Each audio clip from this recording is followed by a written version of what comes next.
Bueno, yo creo que algo que caracteriza a las empresas, especialmente, yo no sé si decir que son cuando son grandes o pequeñas. Yo lo he escuchado más de empresas que son medianas y grandes. El asunto de los chismes en los trabajos, los bochinches en los trabajos. Entonces yo siempre escucho, no, yo trabajo en tal fábrica y ahí se dan una de bochinche, o yo trabajo en tal empresa y ahí se dan una de bochinche. Y entonces, cuando uno escucha esto, lo que probablemente hay detrás es que todo el mundo conoce la vida privada de todo el mundo.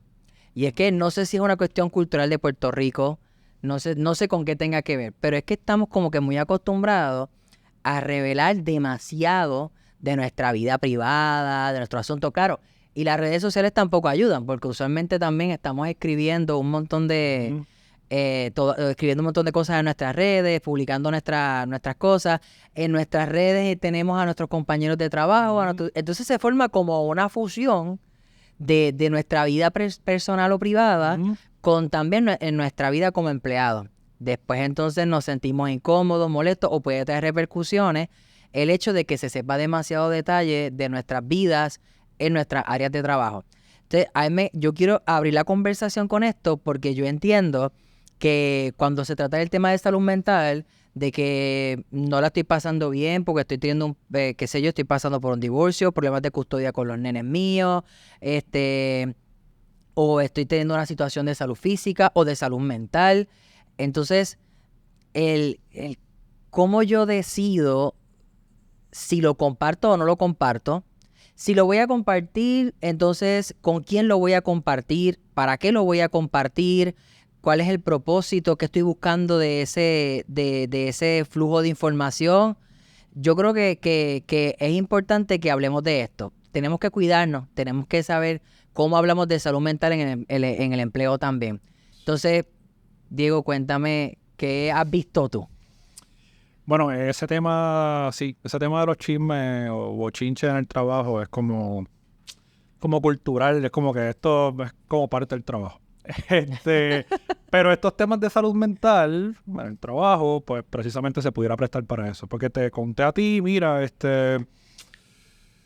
qué sé yo, mira, estoy pasando por una situación X personal y de momento en la hora del almuerzo te encontraste con 2 o 3 compañeros o compañeras y mira, Diego me dijo, Bendito, y ahí es que entonces, está pasando mal. ¿verdad? Entonces la gente empieza a especular, le añaden otros elementos y pues ahí se complica la cosa, ¿verdad? ¿Qué es importante en este tema? Yo creo que la gente típicamente cuando habla de salud mental, lo más que hace es desahogarse o tener una catarsis, ¿verdad? Que es decir Vomitar todo ahí, decir soltarlo todo. me pasa esto, aquello, lo otro.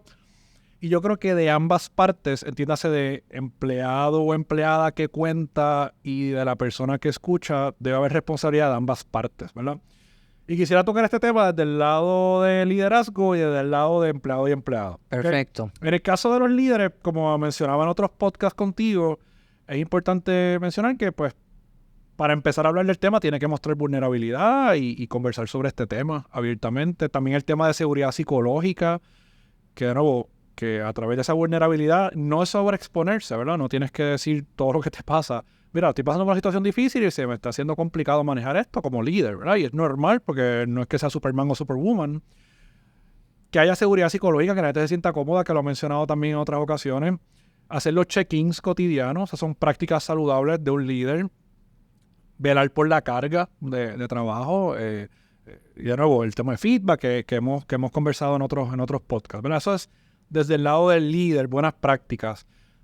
También una buena práctica que el líder puede utilizar es que puede utilizar la destreza del triage, ¿verdad? Triage es dividir la situación que te trae el empleado o la empleada en unas, vamos a llamarlo así, en unos niveles para saber cómo lo vas a abordar. ¿Okay? Por ejemplo, si yo te digo, mira Javier, tengo el carro dañado y ahora mismo no tengo el dinero para poder pagar el costo. Me dijeron cuánto costaba y está bien caro. Yo creo que para el mes que viene es que yo puedo acumular el dinero para poder costearlo. Y esto me está impactando en el trabajo porque estoy llegando un poco tarde. La persona que me trae entra más tarde que yo al trabajo y pues es el único pon que tengo. ¿Tú crees que me puedes hacer un ajuste, verdad? O una persona que te desahogue, no, mira, yo estoy pasando esto, no tengo los chavos, yo no sé qué hacer con el trabajo. Ahí es que entra el triage, ¿verdad?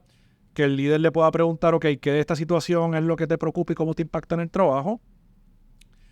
Y luego entonces canalizar con una estrategia que puede ser un ajuste de horario. Ese es nivel 1, ¿verdad? Una situación cotidiana que le está impactando a la persona y le puede estar impactando en el trabajo, ¿verdad? Eso es nivel 1, el líder lo puede manejar con las destrezas que tiene. O puede identificar alguna herramienta organizacional que tenga, un ajuste de horario, etcétera, para ayudar temporariamente. Ya quizás si es una situación un poquito más elevada, entiéndase que, mira, estoy pasando por una separación, un divorcio, mira, no estoy durmiendo bien, no estoy descansando, ¿verdad? Ya eso es un nivel más bajo, se exploran alternativas organizacionales que lo puedan ayudar y quizás se le puede traer la alternativa del programa de ayuda al empleado si tienen. Hay organizaciones que tienen un área donde tienen un wellness center, que quizás pueda haber algún psicólogo. Eso es nivel 2. Eso es nivel 2. Y lo que estás diciendo es que aquí el supervisor identifica que la situación ya no es algo que él puede manejar tanto, Claro. así que lo está refiriendo. Claro, ya está identificando otras herramientas organizacionales porque se sale de su peritaje. Ojo, aquí como base es importante escuchar, no invalidar a la persona, dejarle saber, mira, esto que me estás trayendo es normal que te sientas así, o ya veo, ¿verdad? Como, según lo que me explicas, ya veo por qué te sientes de esa manera. No traer situaciones tuyas que sean similares, decir, yo también me separé y yo vine a trabajar y mírate, hazte esto y lo otro. Vas a sobrevivir, vas a estar bien. Eso. Y tercer nivel... Perdóname, antes que vayas al tercer nivel, esto que me acabas de decir de ejemplo, ¿es a lo que te referías cuando decías anteriormente provocar que sea un espacio seguro para conversar? Sí. La reacción, el approach, sí. Las palabras que utiliza el supervisor son las que generan el espacio seguro. Sí, exacto. Mira, no estamos hablando de espacio físico. No, espacio yo seguro. Provoco un ambiente seguro para la conversación. La manera en que abordo la situación me hace sentir seguro de poder dejarte saber lo que me pasa. Ok. Y entonces el tercer nivel es ya que la persona quizás manifiesta ideas suicidas, quizás tiene una condición de salud mental un poco más severa, entiéndase depresión mayor o bipolaridad o esquizofrenia, ¿verdad? Ya eso es un poco más delicado. Casi siempre en las organizaciones lo más que he visto es que la persona manifiesta la idea suicida que tenía y pues entonces se activa el protocolo y se llama al familiar para que lo vaya a recoger, lo lleve a un hospital psiquiátrico y se pueda descartar peligrosidad, ¿verdad? Esos son los 3 niveles. Obviamente los supervisores o los líderes no tienen todas las destrezas para manejar esto. Yo creo que donde quizás debemos hacer énfasis es en los check-ins cotidianos para que se mantenga en un nivel 1, que quizás esta persona tenga la confianza de traer su situación y se pueda manejar dentro de las estrategias organizacionales y las herramientas que tiene el líder para que se mantenga ahí, ¿verdad? Y que vea su trabajo como un recurso de apoyo. Que para esto es bien importante entonces que los supervisores entiendan que ellos no tienen por qué resolverle toda la vida y todas las situaciones al empleado en miras de que la empresa funcione o de que el empleado ejecute como debe ser. Claro. Hay niveles, como tú mencionas, y existe la posibilidad de que yo sirva como un puente, un canal, un facilitador, no necesariamente como el que resuelve directamente el problema. Sí, ¿no? Y en el tema de empatía, por ejemplo, en la empatía no le resuelve el problema a la persona, pero sí está presente y trata de ponerse en su posición para entender su punto de vista y ver cómo yo lo puedo ayudar desde mi ángulo como líder, ¿verdad? Así que eso sería algunas buenas prácticas que pueda hacer el líder, ¿verdad? Si lo llevamos a la parte del empleado o la empleada, también hay que ser responsable. De nuevo, estamos partiendo de la premisa que en las organizaciones la mayoría de las personas, no me atrevería a decir que todos, ¿verdad? La mayoría de las personas no cuentan con las destrezas para manejar este tema. Ningún líder y en muchos casos ningún empleado o empleada lo han formado en este tema o tiene herramientas básicas sobre este tema. Y hay que partir de esa premisa, ¿verdad? Por eso es que es importante que los líderes se adiestren en este tema y como hablábamos en otros podcasts, que se normalice un poco el tema para que la gente empiece a adquirir la experiencia y las herramientas de manejo. En el caso de los empleados, es importante que ellos sepan cuál es el resultado que ellos quieren de esa comunicación, de esa situación. Por ejemplo, si volvemos a la situación del carro que se me dañó y eso provoca que llegue tarde al trabajo, el contárselo a un compañero de trabajo, que puede ser válido, porque a veces los compañeros o compañeras de trabajo nos sirven como un regulador emocional. Yo se lo conté, me quise deshogar y mira, eso me ayuda a seguir andando ese día, ¿verdad? O esa semana. Sin embargo, habría que ver qué resultados tú quieres de eso, porque si te está pasando algo con el carro y no lo puedes pagar en el momento y eso te está impactando tu hora de llegada al trabajo, por consiguiente tiene una consecuencia de que te retrases o impactes al equipo, Claro. pues ahí habría que evaluar esta información. No es que eso no se la comparta a mi compañero, pero yo necesito que hagan algo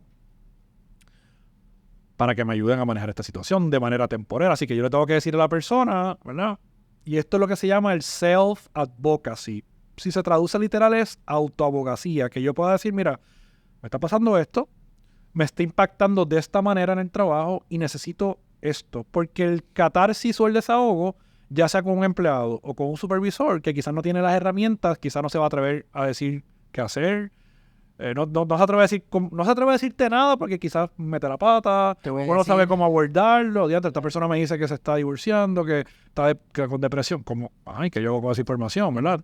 Es importante que se profesionalice un poco, se estructure un poco la manera en que abordo los temas. Sí, el temor a que voy y le digo algo mal y me busco problemas yo, que hay mucha gente, ¿verdad? Cuando se trata de relaciones humanas, de esas interacciones, especialmente en el área del empleo, pues se han dado tanta variedad de casos y conflictos que podemos encontrar muchísimos supervisores, supervisoras que no están dispuestos a intervenir, a hablar o a hacer ningún tipo de acción solo por el temor de que hacer cualquier cosa que esté mal, porque no sé cómo manejarlo, termine afectándome entonces a mí de alguna manera. Y desde el lado del empleado o la empleada no se puede partir de la premisa de que mis señales verbales van a indicar que me pasa algo o mi... No, pues esa es otra. La gente espera que los demás entiendan o interpreten lo que a mí me está pasando porque creemos que el tono que yo he estado utilizando, mi bajo desempeño y mi no verbal es suficientemente claro para que todo el mundo entienda que a mí me pasa algo y que por esa razón no estoy ejecutando y me deben entender. Y hay toda una idea de que la gente está leyendo mi mente Sí, y no, mi proceso definitivo. interno. Por eso que hay que, en inglés se llama, hay que tener accountability del lado del líder y del lado del empleado. O sea, que yo tengo que decir, mira, me está pasando esto, me impacta así y necesito esta ayuda. Para que también el supervisor tenga una guía de cómo manejarlo, porque de nuevo contarle una retraíla de información no va a hacer que el líder sepa qué hacer. Así que es importante eso. Yo creo que también pensar a quién se lo voy a decir es clave, ¿verdad? Dependiendo de la situación, eso es importante, no contar por contar. Creo que también hay que identificar el espacio, el momento correcto para hacerlo. Por ejemplo, no le vas a decir a la persona que te pasa algo previo a una reunión o previo a una evaluación de desempeño. Así que yo creo que es importante el acercamiento. Mira, Javier, me está pasando una situación, me gustaría quizás separar un espacio contigo de 30 minutos, 45 minutos para yo poder comentártela y ver estrategias o formas de manejarlo, porque es algo que me está abrumando y creo que me puedes ayudar, ¿verdad? Y que se separe ese espacio privado donde puedan conversar sobre este tema y pues se identifiquen estrategias de cómo lo van a manejar. Yo creo que también algo que no se debe hacer es pensar que va a tener un resultado negativo esta interacción, porque casi siempre se piensa, bueno, si cuento esto, pues va a tener un resultado negativo no van a contar conmigo. No van a contar conmigo. De hecho, perjudique mis aspiraciones de crecimiento. Sí, de hecho, esto que estoy diciendo también tiene un poquito tricky, ¿verdad? Porque también pasa que en las organizaciones, como hemos mencionado en otros podcasts, ¿verdad? La gente tiene aspiraciones, quiere crecer, quiere un aumento de salario. Y si no hay seguridad psicológica y no hay apertura a estos temas, pues la gente se va a cohibir. Así que, por ejemplo, si yo quiero ser supervisor y tengo una situación X que me está impactando mi salud mental o mis emociones, lo que sea, y yo digo, diantre, si yo digo esto, ¿cómo me va a perjudicar para ese ascenso que yo quiero, para ese aumento de salario? Pues de nuevo, tiene que haber una serie de componentes pasando para que, ¿verdad?, las personas también se sientan cómodas de cómo lo van a decir. Así que si se premia a las personas que, aunque se estén muriendo, proyectan que están bien, que lo pueden hacer, pues obviamente las personas dicen, mira, no, yo no voy a decir nada porque a mí me están considerando para supervisar y si digo que me está pasando esto, pues nada, mejor me quedo callado. Así que también es, ¿verdad?, ese pensamiento de que no adelantarte a que va a tener un resultado negativo, pues va a depender de cómo se maneja el negocio. Y que yo creo que también que el empleado sepa, primero que no está en la obligación de contar Sí. absolutamente todos los detalles de lo que le está Claro. ocurriendo. Claro. A veces tenemos la idea de que mientras más compartimos, más empatizan con nosotros Ujú. y más beneficio puedo obtener De acuerdo. de esta conversación, esta interacción. Entonces, como tú decías, yo tengo que de identificar cuál es el propósito de yo compartir esta información y entonces determinar hasta dónde comparto. Te comentaba antes que nosotros, por ejemplo, atendemos muchos niños y adolescentes y ellos no trabajan, pero sus papás, los que los traen, sí trabajan y a veces los padres, la empresa le pide al padre o al adulto, dame detalles hasta que cierto punto, ¿verdad? Pero dame detalles de lo que está pasando para yo saber si te cubre o no la licencia o los días o esto. Y entonces estamos también manejando información a veces que no es nuestra, la información privada del niño que también está protegida por ley. Entonces, ¿qué tanto yo soy consciente de lo que yo voy a compartir, hasta dónde lo voy a compartir y qué tanto detalle yo puedo entonces ofrecer? Claro. No, y además de eso, nosotros hablamos mucho del tema de la confidencialidad por nuestra formación, pero no todo el mundo tiene ese conocimiento. Así que si vas a compartir algo de esta índole, es importante darle saber a la persona, mira, a mí me gustaría que no lo comentaras con nadie, que se quedara en este espacio.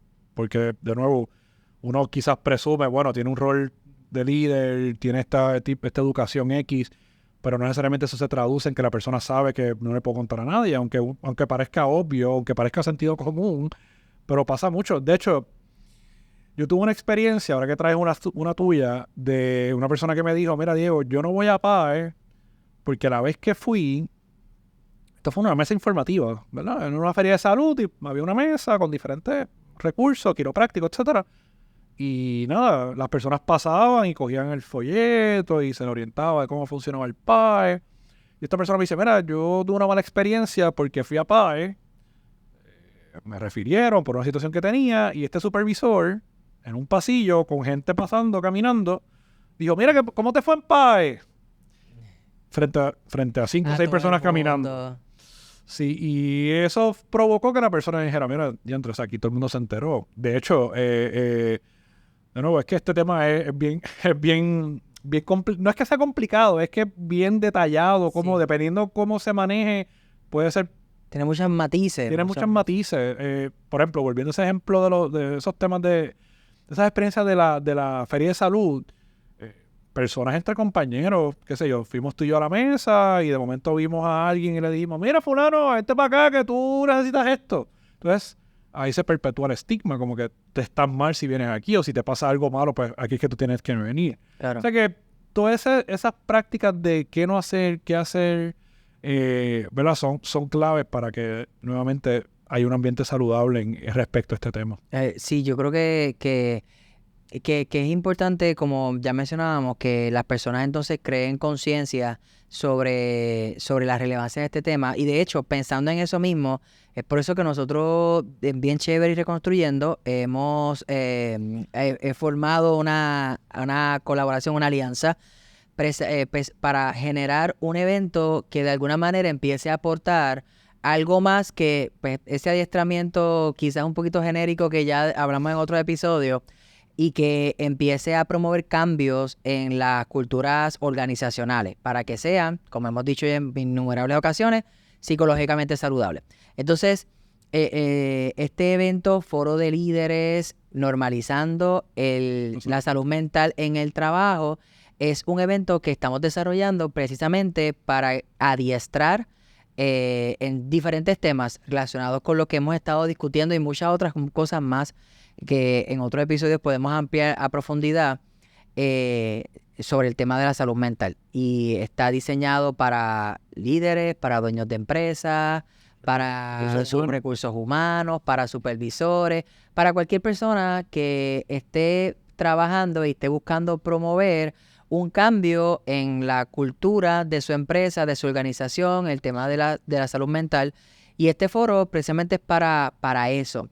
En otro episodio vamos a hablar ampliamente del foro de líderes porque estamos enamorados del evento, entusiasmados con la idea de que este evento tiene el potencial de empezar a promover cambios importantes. Pues como decías antes, hay que empezar a trabajar cambios que sean desde la raíz, desde esas dinámicas que ocurren en el pasillo, esos intercambios que se dan en la cafetería, mientras estamos buscando quizás el cafecito o desayunando o el coffee break, esos procesos que se están dando a nivel de cuánto yo comparto, qué digo, cómo lo digo, porque es importante que sepamos que a veces delegamos toda la responsabilidad en la empresa, pero nosotros también tenemos una responsabilidad. Tampoco es conveniente que nosotros nos recostemos de nuestros asuntos de salud mental solo por el hecho de que yo creo que de ahí puedo obtener un beneficio, mayor comodidad o conveniencia en el trabajo. No solamente llevar una problemática, es también llevar las propuestas que yo entiendo pueden hacer que esta situación que estoy atravesando o que como equipo estamos atravesando mejore. Yo creo que la conversación, es que hay demasiados ángulos de la conversación. Muchas cosas, sí. No, estoy de acuerdo. Yo dijiste algo importante, que esto es responsabilidad de todo, es responsabilidad individual, no... Las organizaciones tienen su parte, nosotros como individuos dentro de las organizaciones tenemos nuestra parte también, y yo creo que es algo individual que impacta al colectivo. Si todos ponemos de nuestra parte, buscamos formas de hablar de este tema, de adiestrarnos, de capacitarnos, de normalizarlo, yo creo que pues me atrevería a decir por mi experiencia que hay muchos lugares de trabajo cargados, tensos, tóxicos. Sí. Y se ha normalizado la toxicidad en las empresas, las malas prácticas. O sea, ya la gente tiene en la mente, es que así son los trabajos. Y hay que aguantar. Hay que aguantar, y así es. Y pues, si el líder me gritó, si aquel dijo algo de lo que yo le dije sobre lo que me pasaba, pues ya, eso es normal. Eso pasa y pues... Y no, ¿verdad? No debería ser así. Yo sé que... ¿verdad? Yo sé que es un tema complejo y que quizás no se quiere tocar con profundidad, pero yo creo que empezar a hablarlo y empezar a abordarlo de diferentes ángulos, creo que ayudaría a que se normalice y que la gente se sienta un poquito más cómoda con él. Y hacia eso vamos, así que para que tengan más información de este evento, síganos en nuestras redes sociales, Reconstruyendo el LLC, en Instagram, TikTok y Facebook, igualmente bien chévere en sus redes sociales para que estén al día con lo que va a estar pasando y con todos estos temas que hemos estado trabajando. Y obviamente en los próximos episodios los que vamos a hablar también más sobre este evento, porque es necesario, es importante, diría yo también, es urgente. Así que mientras todo eso ocurre, nosotros seguimos reconstruyendo bien chévere.